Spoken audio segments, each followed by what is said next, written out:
Innoverende verbruikers is individue wat aktief nuwe produkte, dienste of tegnologieë soek en aanneem voor die algemene bevolking.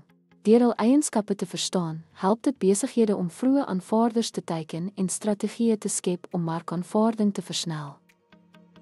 Nuuskierigheid en oopheid, baie nuuskierig oor nuwe idees, tegnologieë en tendense. Oop om met nuwe produkte en ervarings te eksperimenteer. Risikotoleransie, bereidwilligheid om risiko's te neem wat verband hou met die probeer van ongetoetste of onbekende produkte. Aanvaar potensiële nadele soos hoër koste of onsekere uitkomste as deel van die innovatieproses.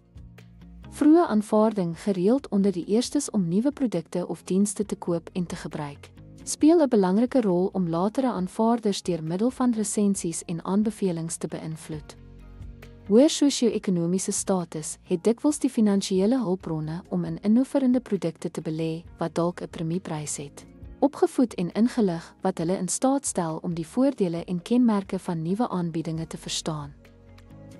Tegnologievaardigheid, gerieflik met die gebruik en verkenning van gevorderde tegnologieë. Bly op hoogte van bedryfstendense, innovasies en markontwikkelings. Onafhanklikheid en leierskap, neem onafhanklike besluite sonder om swaar op die menings van ander staat te maak. Tree op as 'n tendenssetter, beïnvloed portiergroepe en breër markaanvaarding. Omgewings- en maatskaplike bewustheid, waardeur volhoubaarheid en etiese oorwegings in innovasies.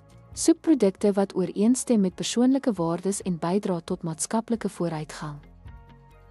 Innoverende verbruikers is nuuskierige, risikotolerante en invloedryke vroeë aanvaarders wat 'n belangrike rol speel in die bekendstelling en popularisering van nuwe produkte en dienste. Besighede wat op hierdie segment fokus, kan die verspreiding van innovasie versnel en 'n mededingende voordeel in dinamiese markte verkry.